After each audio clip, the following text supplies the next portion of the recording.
Alex, welcome to Mint. How you doing, man?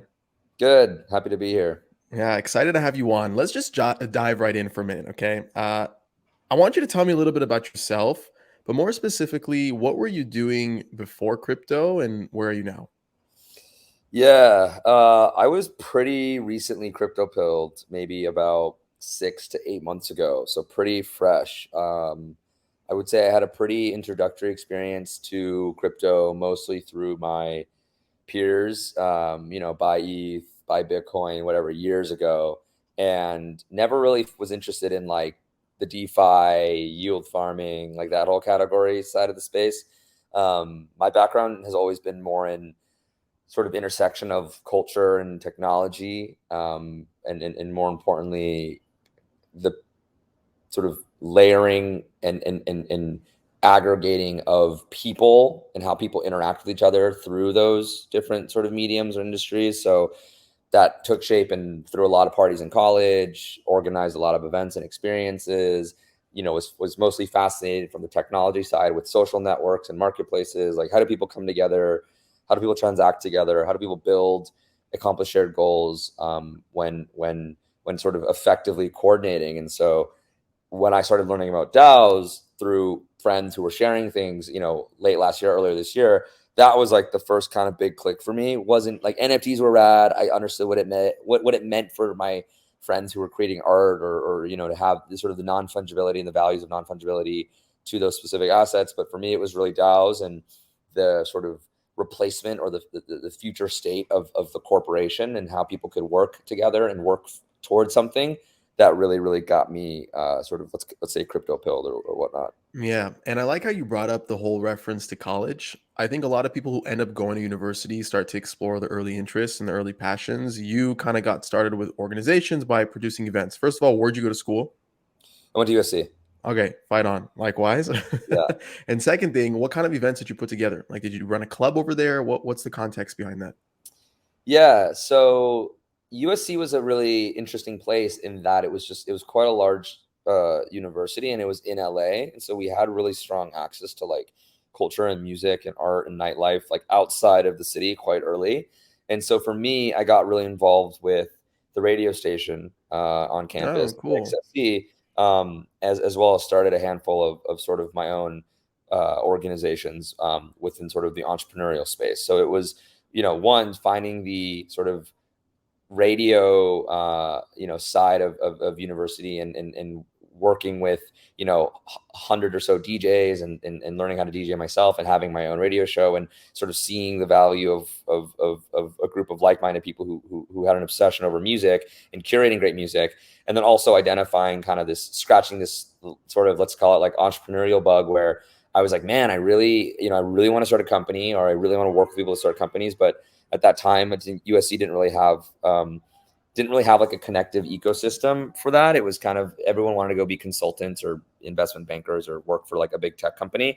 And so a group of friends of mine, we started an organization called Lava Lab, and we started an organization called Spark SC, and we just started really like bringing together hackers from all different spaces, from the business school, from the engineering school, from the design school, and bringing them under sort of one roof. And we created a co-working space, and we created all these different resources as a means for sort of this like Switzerland on campus, because we parked it inside of the communication school. And so Yeah. there wasn't this like ego of like, oh, this is coming out of the business school, or this is coming out of the engineering school. It was kind of this like one fluid hybrid space. And so that was kind of an early sort of infrastructure where I learned the value of like multidisciplinary sort of cross pollination, right? Bringing artists and creatives into an entrepreneurial space to launch companies, and vice versa.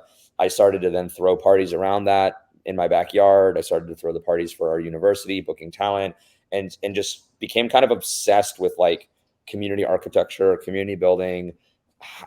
What happens when two people randomly meet and build something together and it becomes a thing, and facilitating environments for those connections to Mm. kind of occur organically.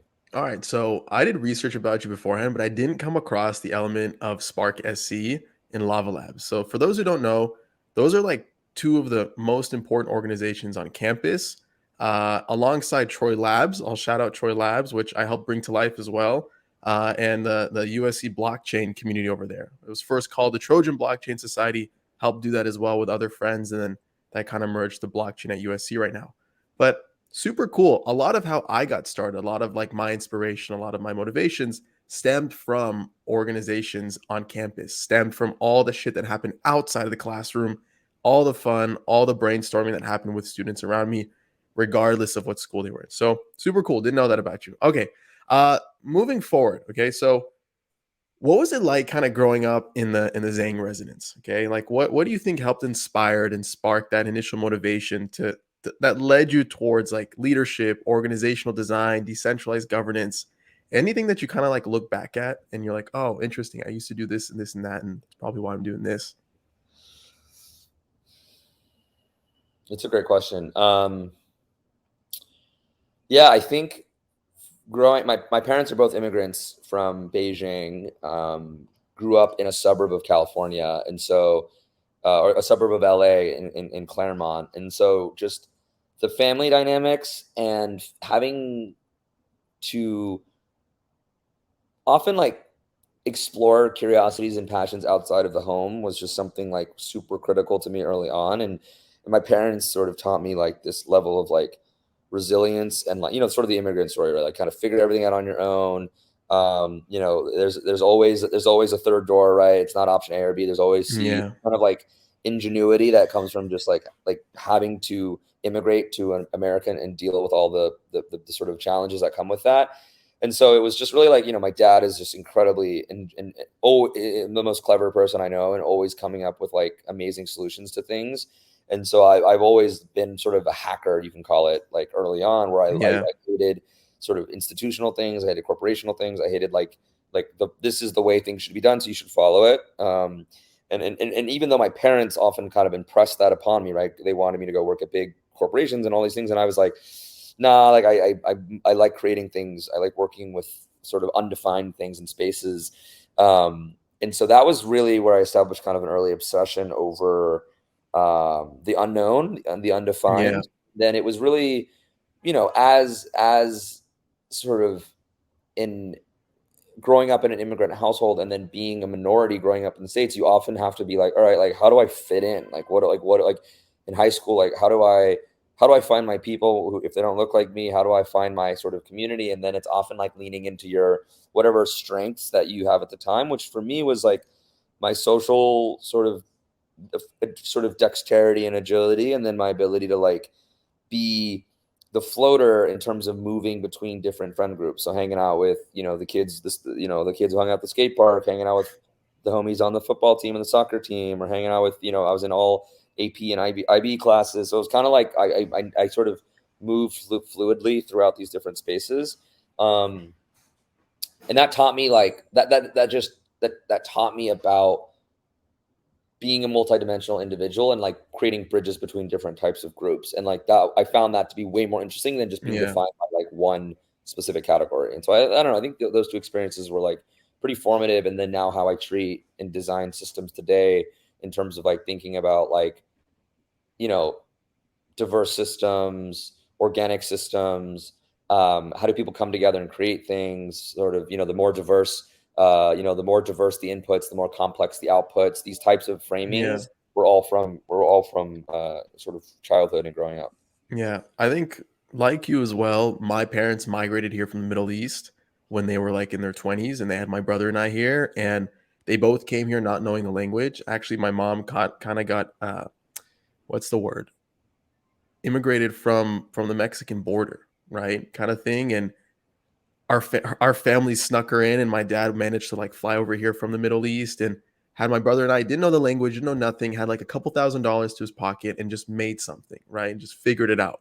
And there's something about growing up around that energy, around that mentality, that teaches you like grit, that teaches you that third door mentality, right? Like, one thing that comes to mind, you're from LA, is like when we're on the 405, like merging to the 101, and there's always a long line of cars just waiting to make that intersection. And then there's that side lane, where you just like drive through and just like cut right in. That's the type of thinking that parents taught us. At least that's what I'm picking up from you. That's how it kind of translated to me as well. So it's cool to see you also kind of explore that unknown, because growing up for me, my dad always told me, he's like, go to Google, go to JP Morgan, go to these big tech firms. And I'm like, no, I'm going to this thing called internet funny money called Bitcoin. Like, this is what I want to do. Like, it's new, it's fresh, it's different. So yeah, cool to hear that. All right, let's dive into DAOs. Okay. One thing that stood out to me about yourself is in your Twitter bio, you aspire to be the Jane Jacobs of DAOs. Okay. For starters, who's Jane Jacobs and why do you aspire to be her for DAOs? Yeah, it's funny how much of like how much that sort of bio sort of resonates with different people. But yeah, I mean, so Jane Jacobs, I first encountered her work. She's a journalist, an author, activist, sort of urban studies, sociological legend, and was in this camp of sort of, Christopher Alexander, a lot of these different individuals who thought intensively and wrote intensively about city design and how cities affect people and how cities affect economics and sort of the relationship between these different environments. But really, what I from her work, from a really empathetic, sort of human-led lens. And so the first book I read by hers was, her classic sort of the death and life of great American cities.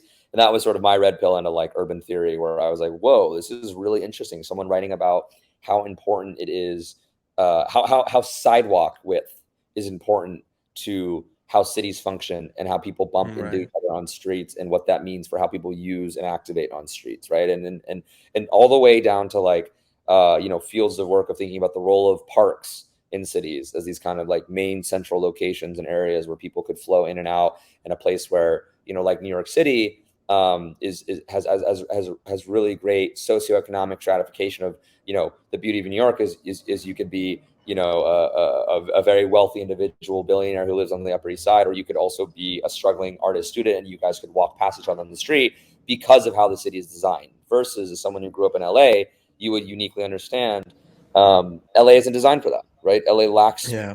shared space. You don't bump into people in LA. Everyone's in their cars. Everyone's driving from their house to the restaurant that they're going to go eat at and then back home. In New York, there's a lot more serendipity. There's shared space. There's the subway system where everyone has to use that to an extent to move and navigate across the city. That work was fundamental for me in my last role, where I was the creative director at a community organization called Summit Series, where we threw global festivals, events, and crowdfunded to purchase a ski resort in Utah where we were building a town from scratch. And so it was the study of urban studies and how cities are built that I used when designing 3,000 person festivals and conferences, or designing and working with the team on the foundations of how a ski resort is developed and built in terms of what's private space, what's public space, what's mixed use, what's the relationship between commercial and residential, how does economic policy affect how people interact with these cities. And so I'm like a city nerd, and found her work to be really, really interesting. And she's sort of revered as like the grandmother, her alongside like Christopher Alexander, on like how great cities are sort of built. And I think what we're seeing now with DAOs, and what we're seeing a lot now with these internet communities that are sort of forming overnight via fractionalized NFTs, or via tokenization of communities, Right. or even the internet at large, no different than, let's say, Reddit, right? Is these look like internet cities. And when you apply a similar design thinking framework of like, how wide is the virtual sidewalk analogy look like, or what is the role of the public park? What does a public good look like in the digital internet? Things like that start to be really, really exciting, and are interesting reference points when making decisions as an architect, or as a leader of a Right. And we'll get to that. I have a long list of questions like, what does crime look like at a DAO? What does a sidewalk look like at a digital? We'll get to that in a minute.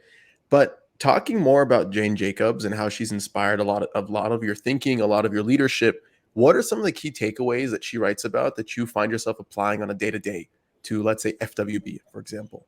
And this could even be tied to like the upbringing of season 4 too. Yeah. So high level, Jane Jacobs really champions this notion of community-based approaches to city building. And so really studying how a city isn't ever designed top down. Like it's a good city is never like a mayor being like, all right, this is what we're all going to do, fall in line, right? A good city is a really good governmental layer, creating the right infrastructure, the right boundaries, and allowing for the citizens to color inside or outside of the lines and to populate it with their own recurring repetition of patterns and interactions. Christopher Alexander, who writes a lot of stuff with her, same sort of philosophy. And so, what is that? What does that mean on a city level? What that means is like no one's telling you how to live in a city. There's no instructions for how to live in New York, but there's the way the city is designed is done in harmony with how people live here in a way that what you come to love and enjoy about New York is the serendipity people say on the streets, right? Wow, like you run into someone on the street, New York's got an energy. Everyone's like, the city's alive. Like that's intentionally Right. designed, but it's populated by the people who exist within that framework.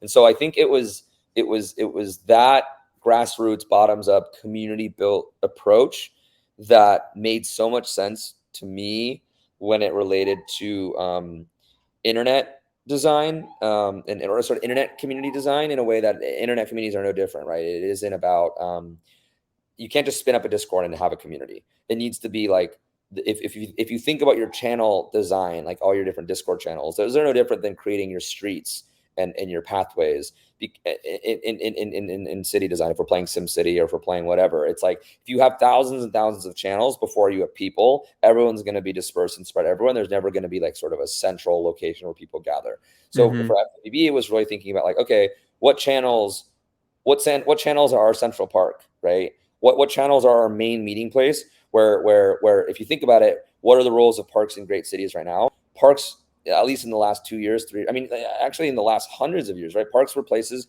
for either celebration, protest, or places where people could immerse themselves in nature and like unplug from sort of an intensive city environment. So it's like, what does that look like in a digital environment? Well, in FWB, we have something called FWB General Chat, which is sort of like where everything goes down. It's kind of like the main town square, and it's designed to be like where someone's like lost, or if someone's like raising a protest, or if someone's like celebrating some sort of a win, that's where you go to sort of like be one with the masses. And then it all sort of fractionalizes and breaks out into way more specific channels that are based on interest, that are based on value set, that are based on a whole bunch of different set of criteria. You can think of it no differently than in New York. You hang out in Bushwick, or you hang out in the Upper East Side, or you hang out in Chelsea, all have different value sets based on architecture, cost of living there, types of people living there, and access to whatever like local resource. Mm-hmm. So I think we think of like channel infrastructure as just one example. As if you think about it from a city's perspective, like what are the public spaces where you can increase the number of interactions between communities with like minds and shared interests to like increase serendipity and relationships, but then translating that into a digital environment where you want to increase sort of those different I guess like connective points. Yeah.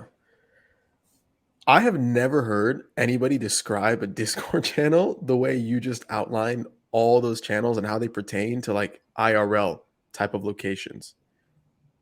And it's actually such a good way to do that because for those who are going to be listening to this, right, whether they be creators, contributors in that realm, when they're trying to start their own Web3 communities, I feel like that's the right way to look at it, right? Like where are people going to be spending time the most? How do you define every single channel and what they should be doing in there? And kind of zooming out and using a physical location as like your guide from like let's say like a city point of view makes everything, I guess, come together much smoothly in my head. Like it just makes so much more sense. And now I'm looking at the Discord over here, Friends with Benefits Discord, and I always just saw them as like channels. But when you put it They're from that point of view, neighborhoods. exactly, they're literally Totally. neighborhoods. Yeah. They're 100% neighborhoods. And when you go Interesting. into like things like the NFT channel, it's got its own vibe.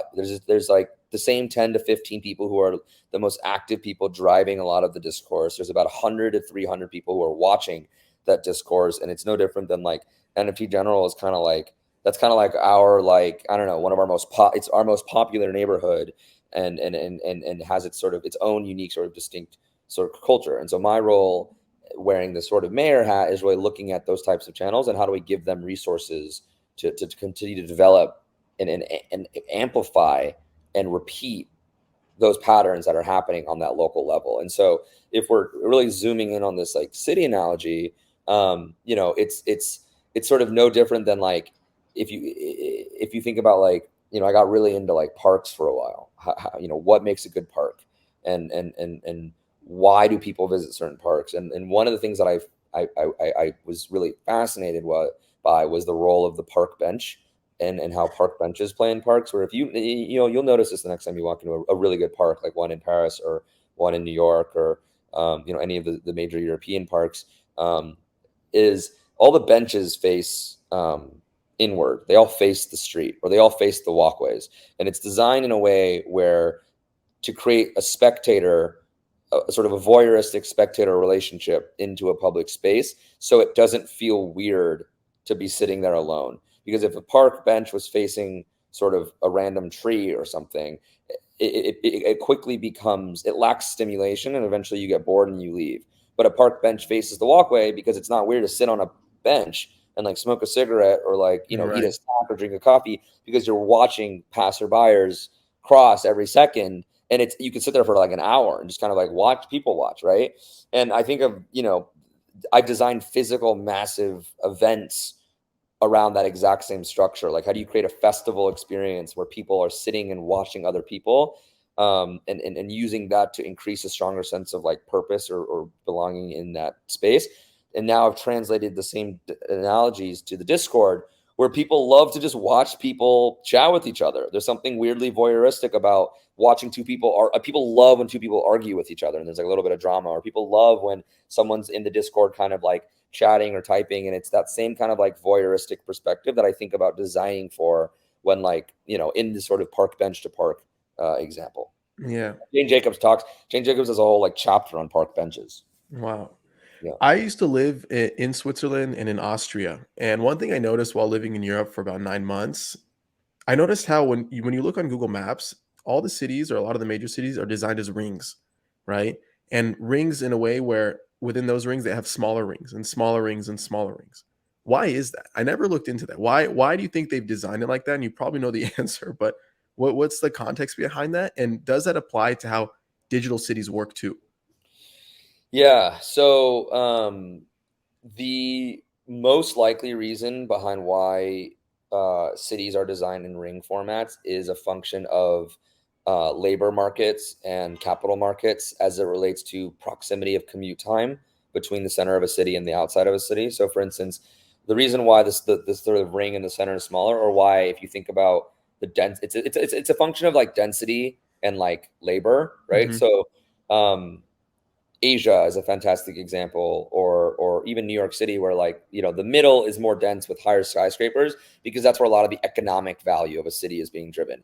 You're commuting to work, and public transportation is designed in a way that allows for you to commute from your home, which is typically in a suburb, right? The older you get, you most people typically move outside of these rings because it's cheaper and you get more space. And so this idea that like the center is the center of a ring, because it's the highest density of vertical building, typical, whatever skyscrapers, or you have thousands of employees inside of a small radius, or a small geographic footprint, is a function of how cities respond to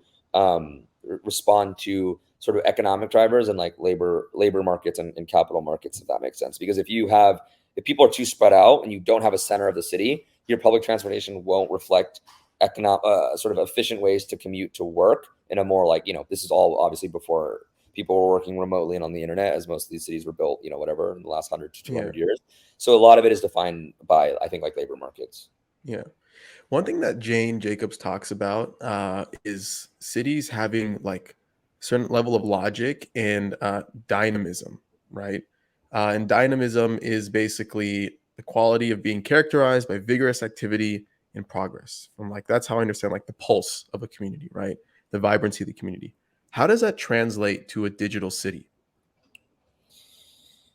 Yeah, I that's a really, I think about that like way too much. I mean, that's pretty much like the one of the core theses behind Friends with Benefits, is really thinking about how do you how do you increase dynamism, or frequency of interactions between individuals, And so I think about that in a couple of ways. I think about that, one, understanding that most communities form sort of one to many, right? There's a central leader, there's a central creator who comes in and is like, all right, everyone, join my Discord and we're all going to hang out here and I'm going to drop content for you guys.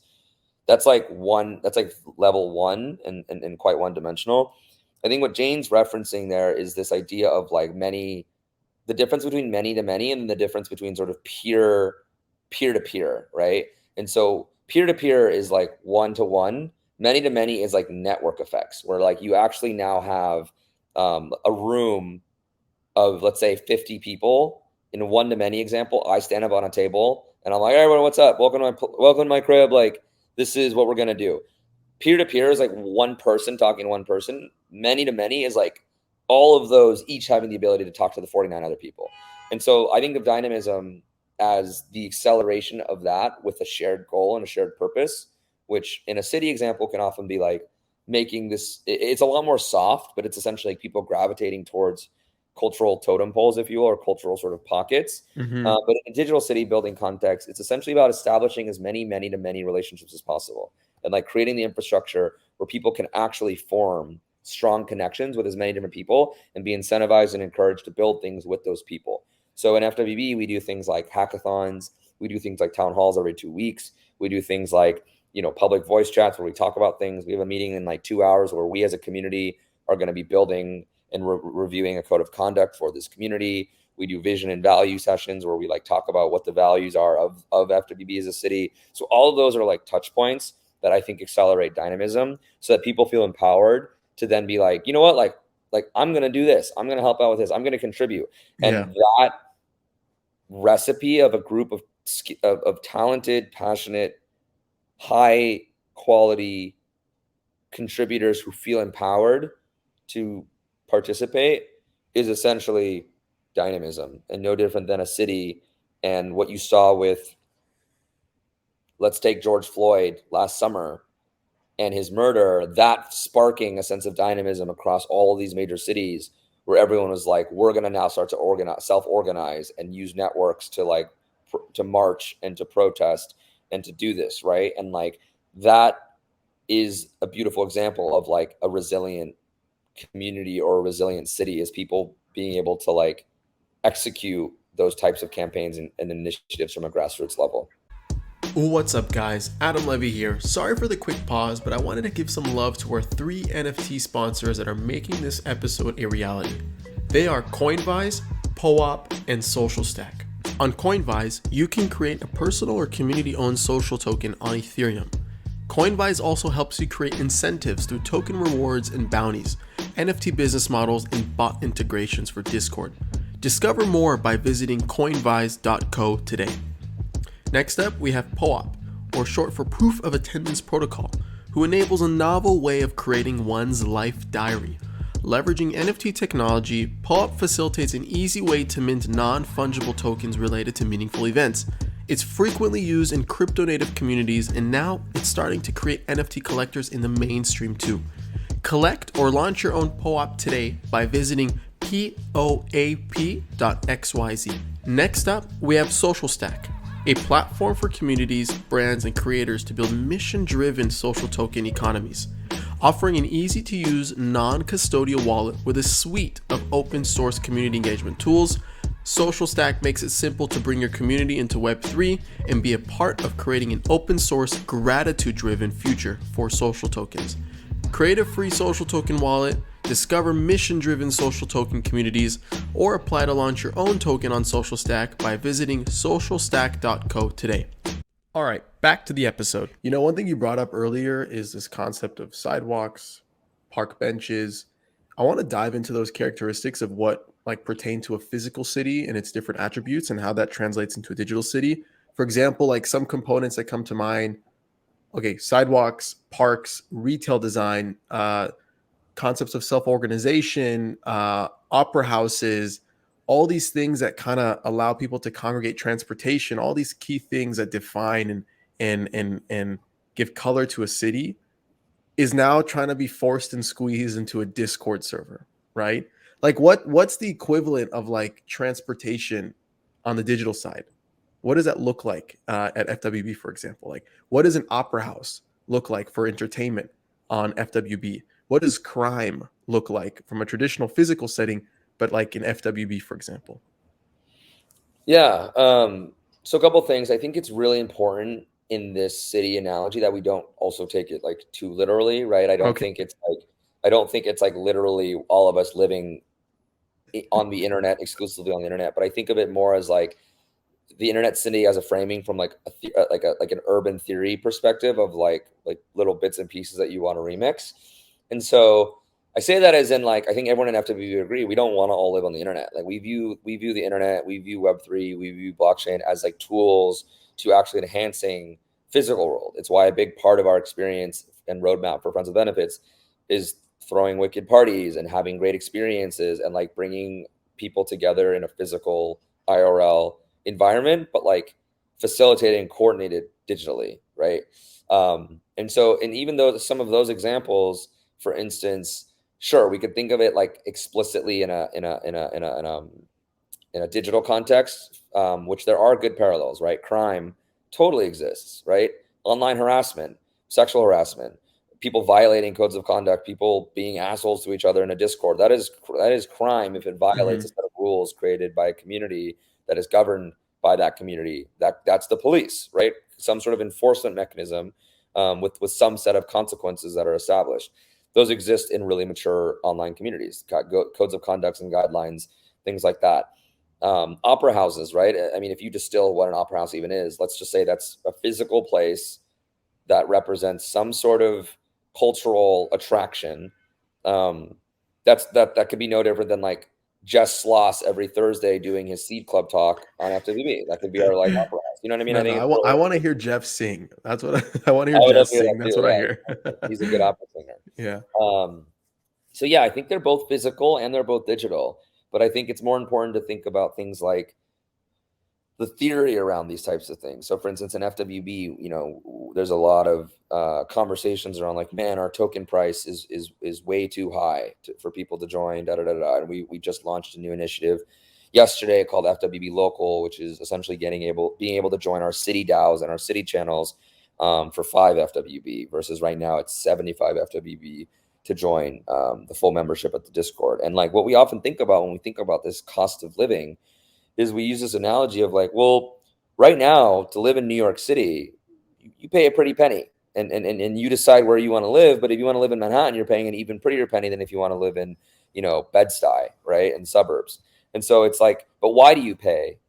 Why do you pay higher premiums? And you pay higher premiums for better access to culture, better access to people, right? To eat at really nice restaurants, to go to really great museums and opera houses, to like participate in a certain level of cultural production that if it warrants that. So we think of Friends with Benefits is no different. Like right now, our gating mechanism is quite one dimensional. 75 FWB to get full membership, 5 FWB to get access to our events in our cities, 1 FWB to read our content or to read our newsletter, stuff like that. But that's all like we're in the first, second inning of FWB. I think the long-term horizon is if you think about it from an urban planning or an urban theory perspective, is how does FWB as a token or as a gating mechanism start to be thrusted into the hands of the community where the community can start to set their own thresholds for FWB sort of approved or sanctioned activities, events, experiences, content, where it starts to take a little bit more of a market-based approach where if someone wants to throw a 20-person dinner in New York and you need 200 FWB to join, great. They should be able to do that on an individual level. But if someone wants to do something for 1 FWB, they should also be allowed to do that. And then it's our role as more of a cultural currency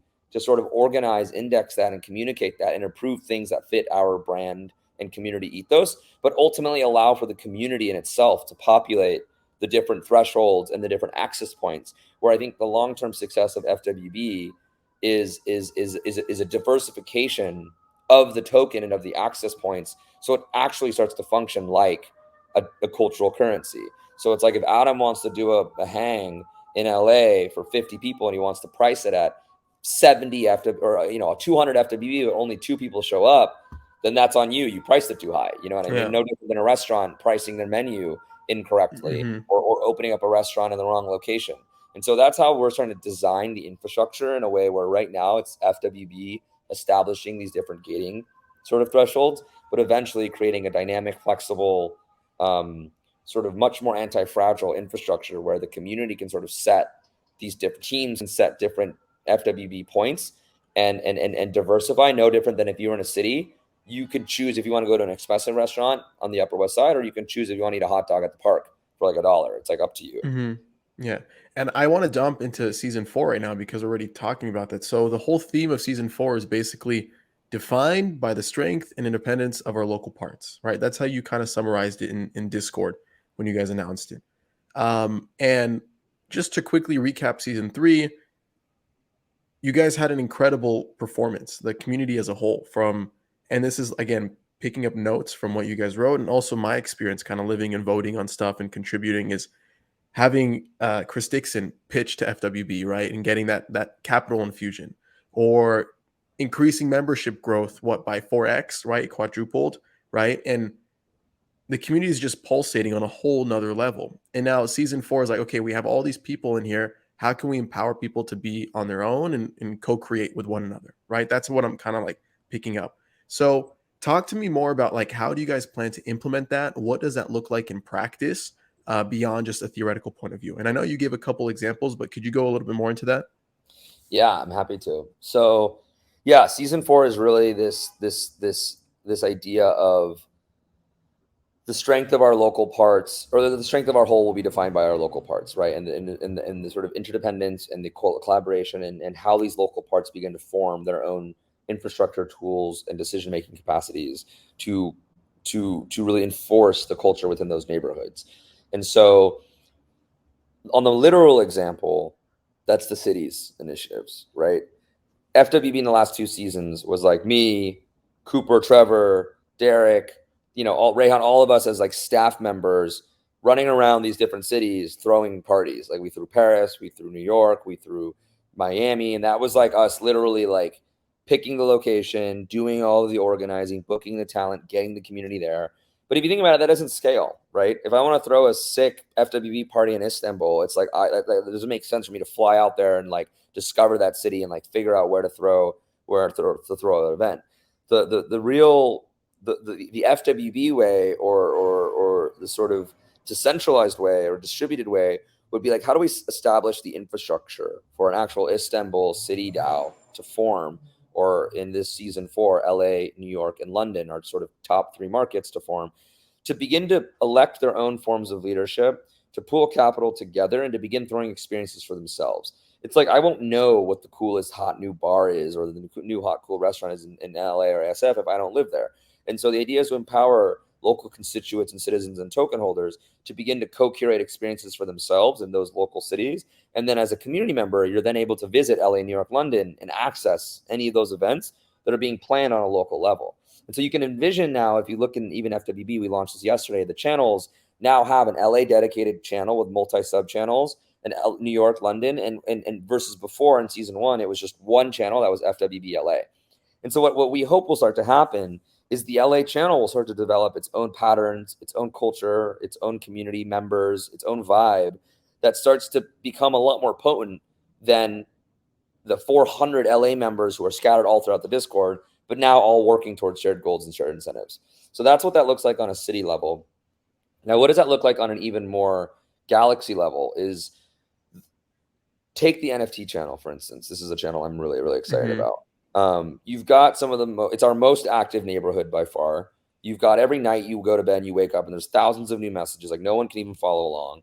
The amount of alpha in there on NFT projects to buy, or the amount of artists who are in there who are looking to make their first, NFT project, and they come from, a contemporary art space, is like really, really impressive. But there's no way I can properly design the right tools and infrastructure for that group to succeed.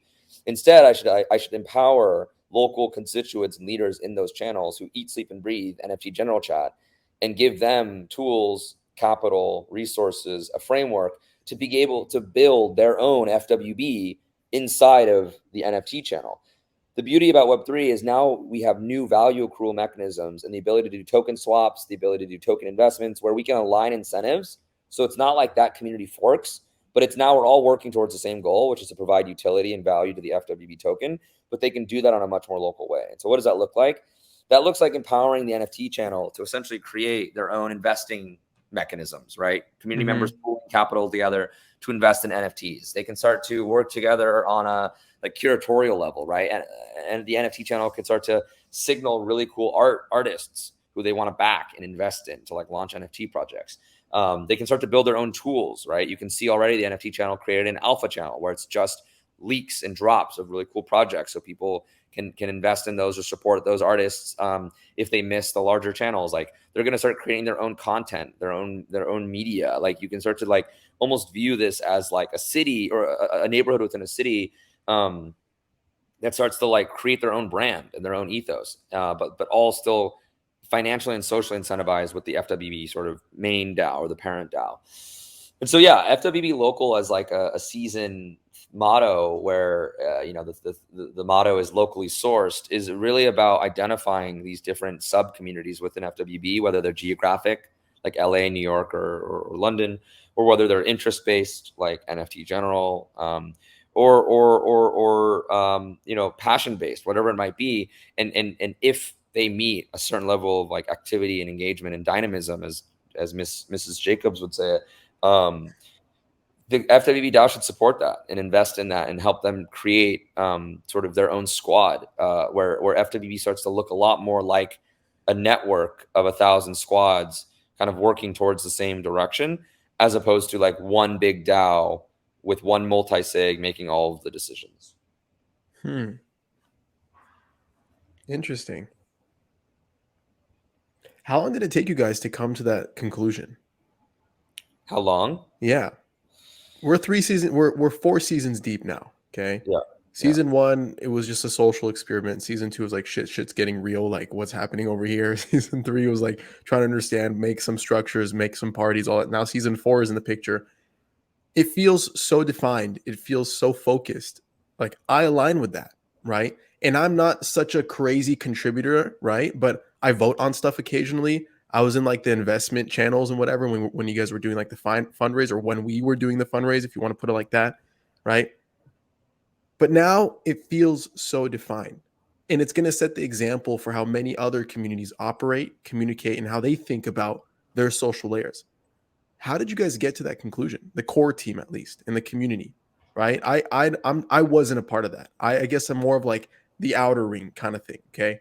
But how did the core community come to that conclusion? Yeah.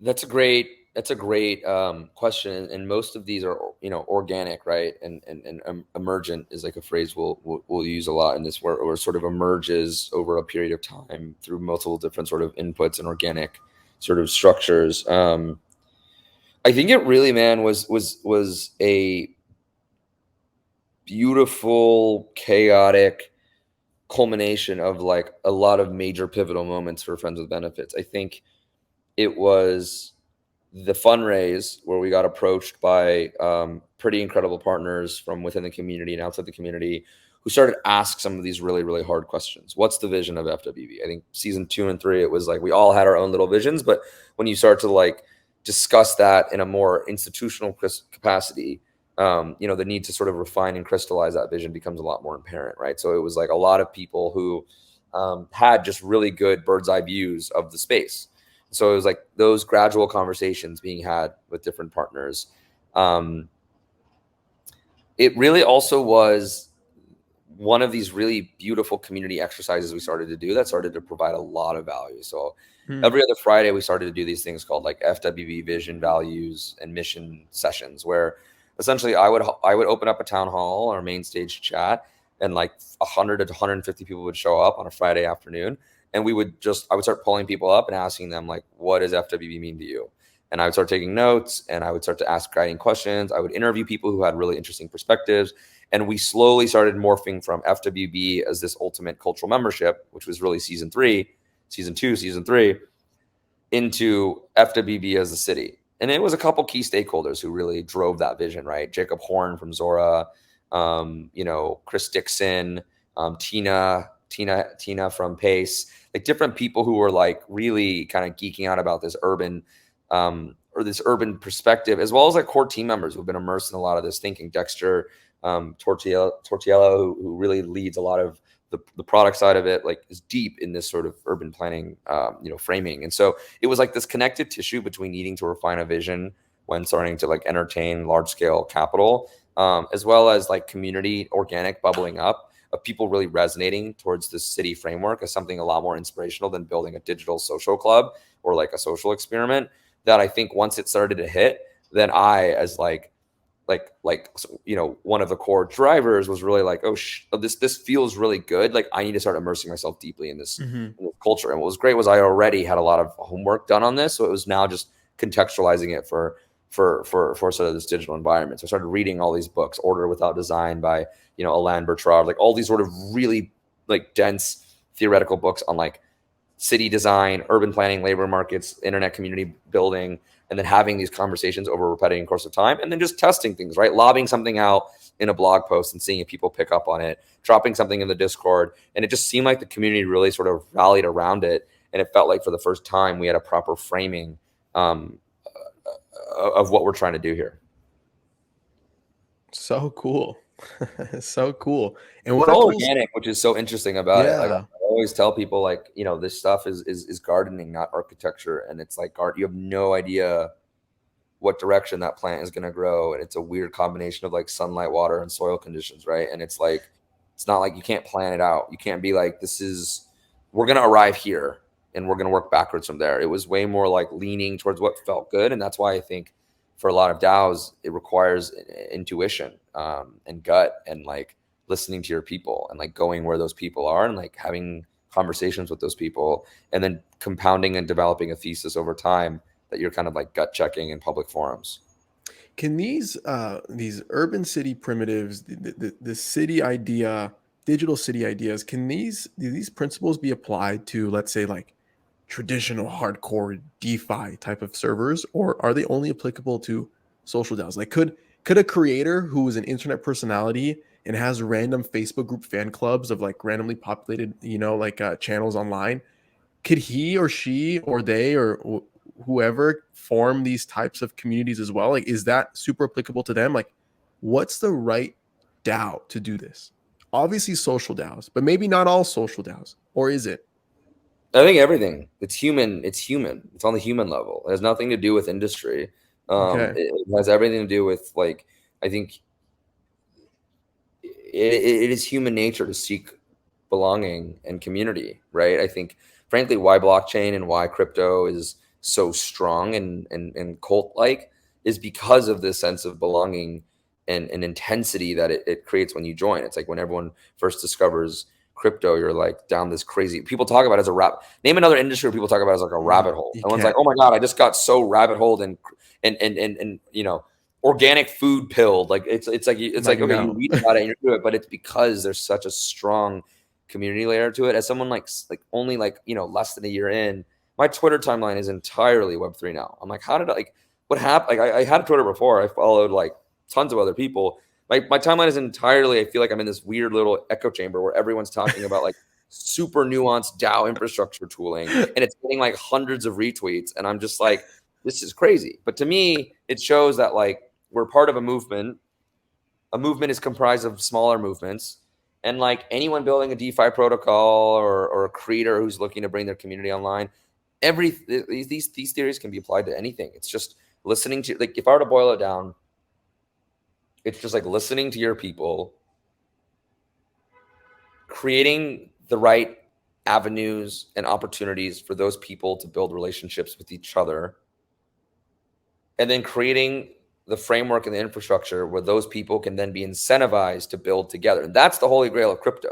Because before this, all of those things were happening. There was just never a way to incentivize people. Everyone just did it from a social status perspective or an emotional perspective. People spending time in these different, Reddit channels or Facebook groups. They're no different. Like if you peek into a weird, like a weird niche subgroup Facebook group, an alt-right Facebook group, a teenage girl Facebook group, they all have very similar traits of this. People are building relationships with one each other. A natural leader emerges, like all these different things. Crypto now actually allows these to turn into economies via shared bank accounts and financial incentives. So it's no different than when Wall Street Bets kind of showed the world a year or whatever ago, where there's a group of people on the internet moving markets, making money together. That's no different than crypto, right? And so it was people working together to align financial and social incentives. And so I think these theories can be applied to like any social organism as a way to essentially create emergent patterns and emergent strategies to accomplish any sort of goal that a group of people define to go accomplish. What else can we expect from season 4? Like, what should we look forward to? Yeah, I mean, beyond amazing experiences in your city, to more and more really interesting neighborhoods electing their own leadership and forming their own sort of structure and creating their own Which rules and by the way, regulations. which by the way, I started getting DMs from people like I'm running as like mayor or as something for this chapter. Can you vote for me? But like shit, like it's actually getting like political like that. Like what? Where have we gotten? Yo, yeah, that was crazy. Seeing like it was amazing seeing like People full campaigning. Like grown adults who like are so accomplished in their own individual professional and personal lives, like getting so invested in the process because they cared to yeah, campaign and create flyers and market, and like someone gave a concession speech. It was like incredible to see. And I was like, this shows it's human nature. Me and Rayhan were joking like it's all student body government vibes. We're just like literally, replicating that. literally. Um, but yeah, that was pretty entertaining. Okay, so what else? Tell me more. What else can we expect from season 4? Right? You said like people forming their own initiatives, right? Collaborating, connecting, all that stuff. That's what you guys are focusing on. Yeah. But what does that look like? So more parties, right? More Yeah, I mean, events, look, I more think town halls. events, city DAO experiences, those are all the obvious ones. But I guess maybe the alpha that I'll share is we're getting ready to launch our very own sort of FWB owned social network. And so thinking about what a Web3 community owned direct member directory looks like, right? You could think of sort of the utility, you can sort of think of the utility of like a Facebook or a LinkedIn, right? But being community owned and indexing and creating an identity layer on top of our community, as for a way for token holders and community members to connect with each other and not only like find potential collaborators based on like skill sets or interests, but to really start to serve as like the central infrastructure, the central on-chain online identity infrastructure for our entire ecosystem, where you can imagine a place to start displaying your POAPs, right? You voted on different initiatives. You can now display your POAPs on your member directory, on your profile, right? The ability when you check into different events through the city DAOs, that all starts to aggregate on your profile. The number of governance proposals you vote on, starting to create this FWB on-chain reputation that is displayed and visualized in a fun FWB way, where we want to recreate MySpace top 8. Who are your top 8 friends in Web3? We want to start to create all of these really sticky sort of social components that our product team's been heads down on for the last couple of months, to really think about like, yeah, what is the identity layer? What is the member directory? What is the social network that's community owned look like, in a way that can actually be governed by the community and can really be this central connecting point between our entire ecosystem of experiences, as well as people.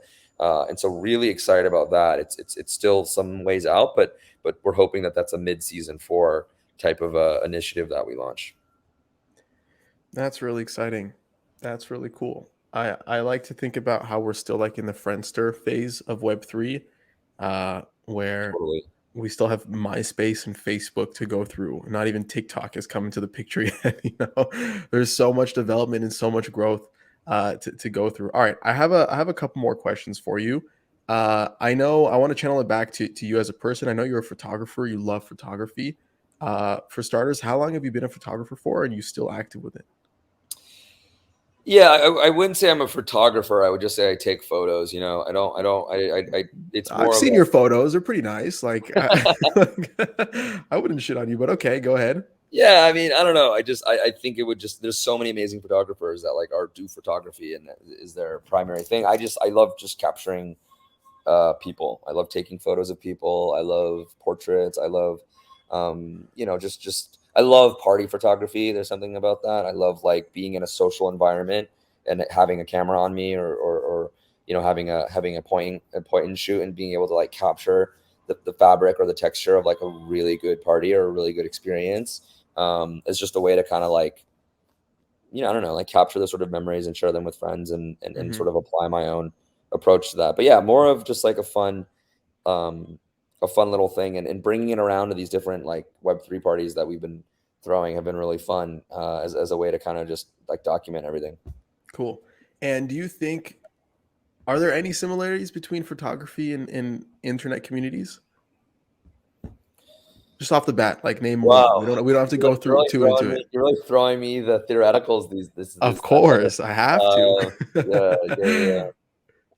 You can name one. We don't have to dive too into it. I'm just curious, like, because I look back and everything that we do as like kids, as early teenagers, as adults, all the dots connect, and there's similarities and themes in everything that we do, right? Whether we like to admit it or not, who we are is basically comprised of what we've done in the past. So from a photography point of view, I'm like stumbling here. What is a similarity? Just one, if any. We could even skip it.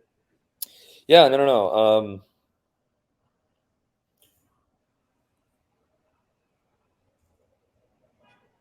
I think the ephemeral nature of it, right? I think with photography, you're capturing, while the photograph is static, you're capturing a dynamic experience. You're capturing reality, right? I think um, that approach to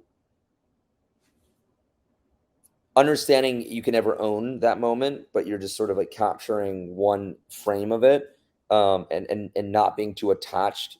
Sort of this idea of no cherished outcome, like not being attached to a specific outcome with photography, um, is incredibly resonant and relevant to um, what's happening right now in Web3 and the internet. Like Hmm. you can't recreate something.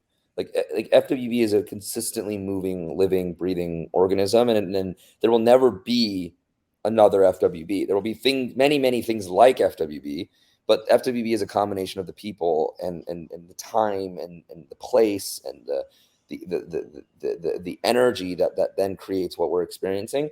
No different than a photograph can never be recreated twice, right? You could take, the light will never be exactly the same. Definitely not party photography, which is my favorite. You'll never be able to. I never pose. I never make people pose. I fucking hate making people pose. I never like. I'm like, oh, you guys stand here. I like being like watching a group of people interact, and then I'll take that photo as like Hmm. this was a thing that was happening at this moment in time. So I guess the ephemerality of it. All right, great answer. I did not expect that. Great answer. All right. Two more questions. If Jane Jacobs were to start a DAO, what would she kick off and what would be your role in it? Um, Jane Jacobs would call other internet and get involved with the Gitcoin Public Goods DAO and help think about ways that ways that crypto can do a much better job of supporting public infrastructure and public goods. And then what would be your role in that, if any? I would be a mere janitor or gardener and pulling the weeds. All right. Last question before I let you go. I'm a big fan of the development of the internet. I love seeing the stages of the internet from Web 1 to Web 2 and now Web 3. Web 1 was very much read only. And then Web 2 came into picture. 8 Web 1. We developed social networks. We developed all these SaaS models. We developed all these internet companies and communities. People were products of the platform. And now Web3 is coming along where there's co ownership. Everything is transparent. There's borderless. And people are making a lot of money. Okay. And Web3 is supposedly eating Web2. What do you think is going to eat Web3?